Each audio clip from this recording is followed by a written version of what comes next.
एक बार की बात है, बादशाह अकबर के दरबार में उनसे नौकरी मांगने की फरियाद लेकर एक व्यक्ति पहुंचा। उसकी कुछ देर बातें सुनने और बुद्धि की परीक्षा लेने के बाद बादशाह ने उसे चुंगी यानी टैक्स वसूलने वाला अधिकारी बना दिया। बीरबल भी उस दरबार में मौजूद थे। उन्होंने उसे कुछ देर ध्यान से देखने के बाद कहा कि बादशाह, यह व्यक्ति ज्यादा ही चालाक लग रहा है। यह जल्द ही कुछ न कुछ बेईमानी जरूर करेगा। होते होते कुछ समय गुजरा और तब तक उस व्यक्ति ने टैक्स वसूलने का काम पूरी तरह संभाल लिया था। एक दिन बादशाह अकबर के पास एक दो व्यक्ति उस अधिकारी की शिकायत लेकर आए। शिकायतें मामूली थीं, इसलिए उन पर ज्यादा किसी ने ध्यान नहीं दिया। उसके बाद रिश्वत लेने और जनता को परेशान करने के आरोप भी उस अधिकारी पर लगने लगे। इतनी शिकायतें आने पर बादशाह ने सोचा कि इसका तबादला ऐसी जगह कर देता हूं जहां इसे बेईमानी करने का मौका ही न मिल पाए। इतना सोचते ही बादशाह ने फैसला किया कि उसे अस्तबल का मुंशी बनाया जाएगा। फिर अकबर ने मन में कहा कि अब घोड़ों की लीद उठवाने के काम में ये क्या ही बेईमानी कर पाएगा। वहां मुंशी के पद पर पहुंचते ही उस व्यक्ति ने फिर रिश्वत लेना शुरू कर दिया। उसने सीधे घोड़े की देखभाल करने वालों से कह दिया कि तुम लोग घोड़ों को कम दाना पानी खिलाते हो। इसका पता बादशाह को चला है, इसलिए मुझे लीद को तोलने के लिए भेजा है। अब अगर लीद का वजन कम हुआ तो सबकी शिकायत बादशाह से कर दूंगा। इस तरह से उस मुंशी से परेशान होकर हर घोड़े के हिसाब से उसे 1 रुपये लोगों ने देना शुरू कर दिया। यह बात भी कुछ समय बाद अकबर तक पहुंच गई। उन्होंने मुंशी को सीधे यमुना की लहरें गिनने का कार्य सौंप दिया। फिर बादशाह के मन में हुआ कि अब यहाँ तो यह कोई बेईमानी कर ही नहीं पाएगा। कुछ ही दिनों में जैसे ही वो व्यक्ति यमुना किनारे पहुंचा तो वहां भी उसने अपना दिमाग दौड़ा लिया।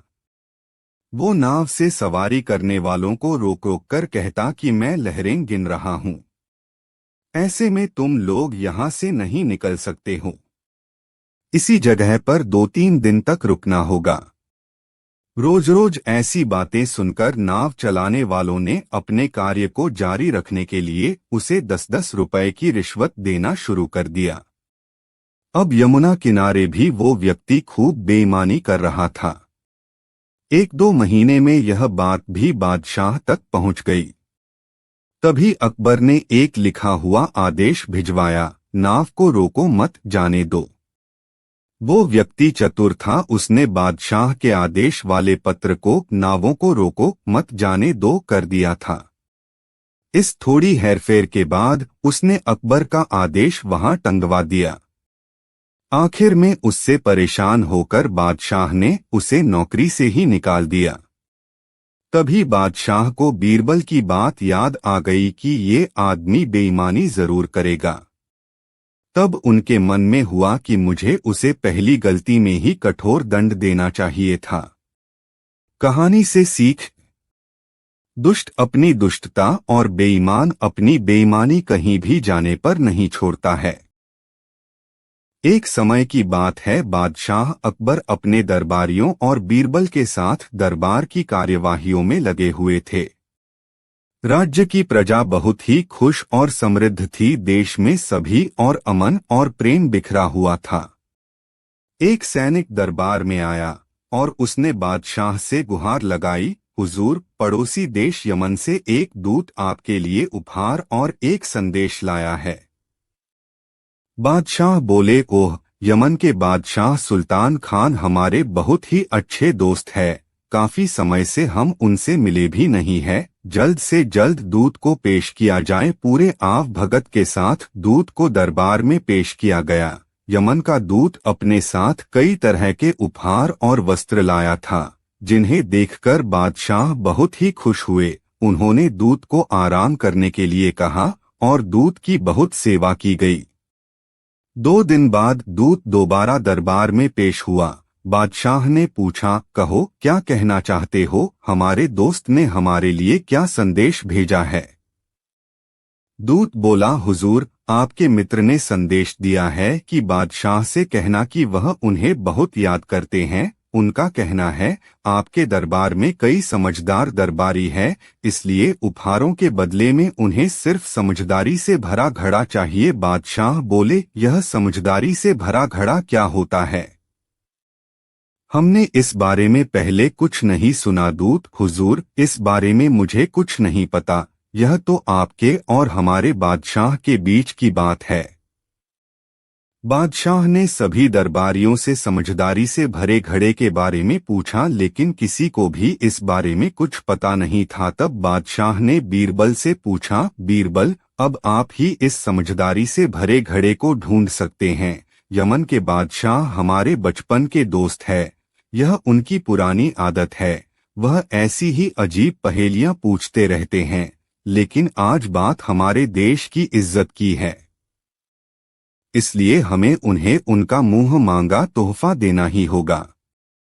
बीरबल, हुजूर, हम आपकी नाक को नीचा नहीं होने देंगे। मैं अवश्य ही समझदारी का घड़ा लेकर आऊंगा, लेकिन इसके लिए मुझे कुछ हफ्तों का समय लगेगा। बादशाह बोले, आप जितना चाहे समय ले ले, लेकिन काम पूरा हो जाना चाहिए। बादशाह और बीरबल की बात सुनकर दूत मुस्कुराने लगा, क्योंकि उसे यकीन था कि बीरबल उनकी इस मुराद को पूरा नहीं कर पाएंगे।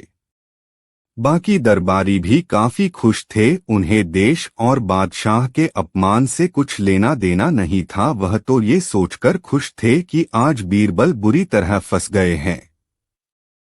बीरबल अपने घर आ गए और सोचने लगे कि उन्होंने वादा तो कर लिया, लेकिन वह समझदारी से भरा घड़ा कहाँ से लाएंगे।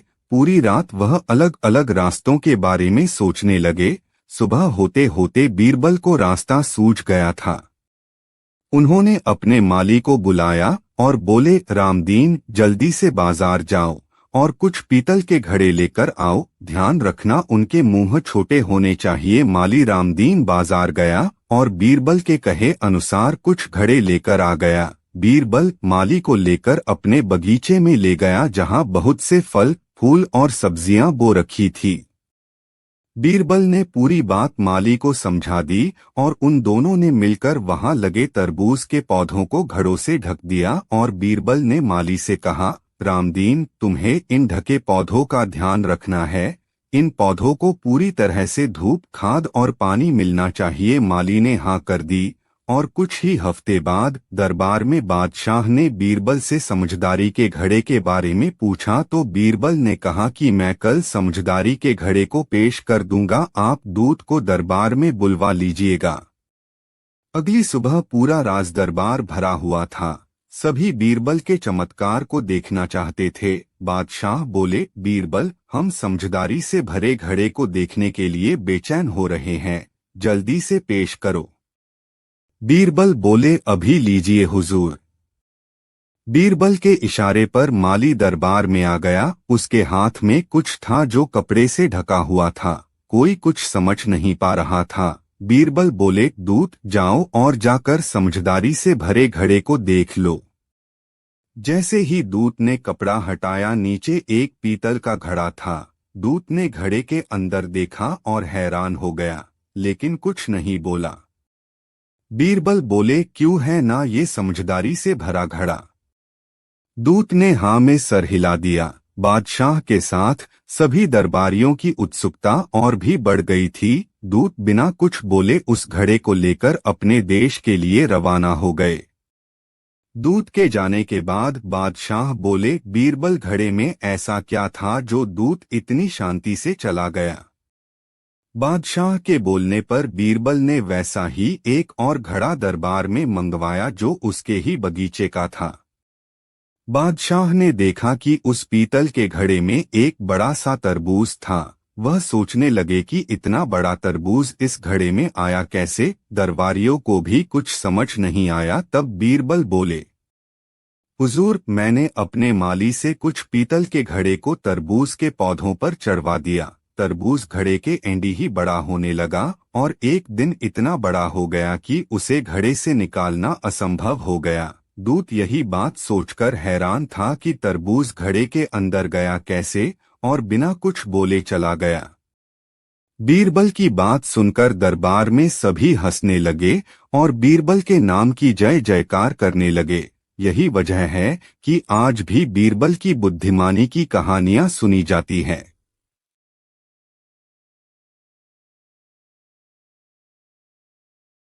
एक दिन दरबार की कार्यवाही के मध्य बादशाह अकबर को मसखरी सूझी और उन्होंने बीरबल के मजे लेने के लिए सवाल पूछा, बीरबल, ये तो बताओ कि हथेली पर बाल क्यों नहीं उगते। सवाल सुनकर बीरबल समझ गया कि आज बादशाह मजाक में मूड में हैं। हाजिर जवाब बीरबल का फौरन कोई जवाब न आता देख अकबर बोले, क्यों बीरबल, हर सवाल का जवाब तो तुम तपाक से दे देते हो, आज क्या हुआ। कुछ नहीं जहांपना, मैं बस ये सोच रहा था कि किसकी हथेली पर। बीरबल ने शांति से पूछा। हमारी हथेली पर बीरबल। अकबर अपनी हथेली दिखाते हुए बोले, हुजूर, आपकी हथेली पर बाल कैसे उगेंगे। आप दिन भर अपने हाथों से उपहार वितरित करते रहते हैं। लगातार घर्षण के कारण आपकी हथेली में बाल उगना नामुमकिन है। बीरबल ने जवाब, चलो मान लेते हैं, लेकिन तुम्हारी हथेली पर भी तो बाल नहीं हैं। ऐसा क्यों। अकबर आसानी से कहा मानने वाले थे। उन्होंने तुरंत दूसरा सवाल कर दिया। ये सुनकर दरबारियों के भी कान खड़े हो गए। उन्हें लगने लगा कि बीरबल इसका जवाब नहीं दे पाएगा, लेकिन बीरबल का जवाब तैयार था। हुजूर, मैं हमेशा आपसे इनाम लेता रहता हूं, इसलिए मेरी हथेली पर भी बाल नहीं हैं। अकबर इस जवाब से प्रभावित तो हुए, लेकिन उनका मन किसी भी तरह बीरबल को निरुत्तर करने का था। इसलिए उन्होंने तीसरा सवाल दागा, चलो ये तो हुई हमारी और तुम्हारी बात, लेकिन इन दरबारियों का क्या। ये तो हमसे हमेशा इनाम नहीं लेते, ऐसे में इनकी हथेलियों पर बाल क्यों नहीं हैं। इस सवाल पर दरबारियों को लगा कि अब बीरबल फंस गया, लेकिन बीरबल यूं ही अपनी वाक्पटुता के लिए प्रसिद्ध नहीं था। वह झट से बोला, जहांपना, आप इनाम देते रहते हैं और मैं इनाम लेता रहता हूं। ये देख सभी दरबारी जलन में हाथ मलते रह जाते हैं, इसलिए इनकी हथेली पर बाल नहीं है। ये सुनना था कि अकबर ठहाका लगा उठे।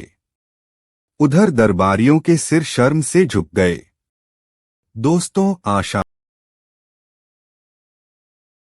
बादशाह अकबर और बीरबल महल के बाग में टहल रहे थे। शहंशाह मूड में थे। उन्होंने बीरबल से सवाल कर दिया, बीरबल, क्या तुम्हें मालूम है कि तुम्हारी पत्नी की कलाइयों में कितनी चूड़ियां हैं। तुम तो दिन में कई बार पत्नी का हाथ पकड़ते होंगे। बीरबल दुविधा में पड़ गए। उन्होंने तो कभी इस तरफ ध्यान ही नहीं दिया था। बीरबल कुछ देर तक चुप रहे, फिर बोले, हुजूर, मेरा हाथ तो पत्नी के हाथ को कभी कभार ही पकड़ता है। लेकिन हुजूर, क्या आप बता सकते हैं कि आपकी दाढ़ी में कितने बाल हैं। बादशाह बीरबल की बात को नजरअंदाज कर गए और बोले, बीरबल, दाढ़ी के बाल की गिनती कर पाना नामुमकिन है, किंतु हाथ की चूड़ियों को तो सरलता से गिना जा सकता है। बीरबल बोले, हुजूर, औरतों का क्या, वे तो अपनी कलाइयों में कमज्यादा चूड़ियां पहनती रहती है। औरत के हाथों में कितनी चूड़ियां हैं, बिना गिने बता पाना मुश्किल है। आप तो महल में प्रतिदिन ही जाते हैं। ऊपरी मंजिल पर जाने के लिए आप सीढ़ियां तो चढ़ते ही होंगे। हुजूर, आप बता सकते हैं कि कितनी सीढ़ियां हैं। शहंशाह बोले, मैंने कभी सीढ़ियों की संख्या की तरफ ध्यान ही नहीं दिया। बीरबल हंसते हुए बोले, जहां पनाह, सीढ़ियों को तो घटाया बढ़ाया भी नहीं जा सकता। वह वर्षों से एक ही संख्या में है, फिर भी वे कितनी हैं आपको मालूम नहीं तो भला मैं हर माह घटने बढ़ने वाली चूड़ियों की संख्या कैसे बता सकता हूँ। फिर भी मैं दोषी हूँ तो बंदे की गर्दन हाजिर है। हुजूर, बीरबल की इस बुद्धिमत्ता के आगे बादशाह अकबर निरुत्तर रह गए।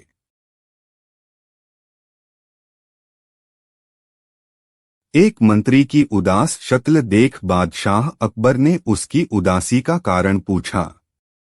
तब मंत्री बोले कि आप सारे महत्वपूर्ण कार्य बीरबल को सौंपकर उसे महत्ता देते हैं, जिस कारण हमें अपनी प्रतिभा साबित करने का मौका ही नहीं मिलता है। इस बात को सुनकर अकबर ने उस मंत्री को 3 रुपए दिए और कहा कि आप बाजार जाकर इन 3 रुपयों को 3 चीजों पर बराबर बराबर खर्च करें, यानी हर एक चीज पर 1 रुपए।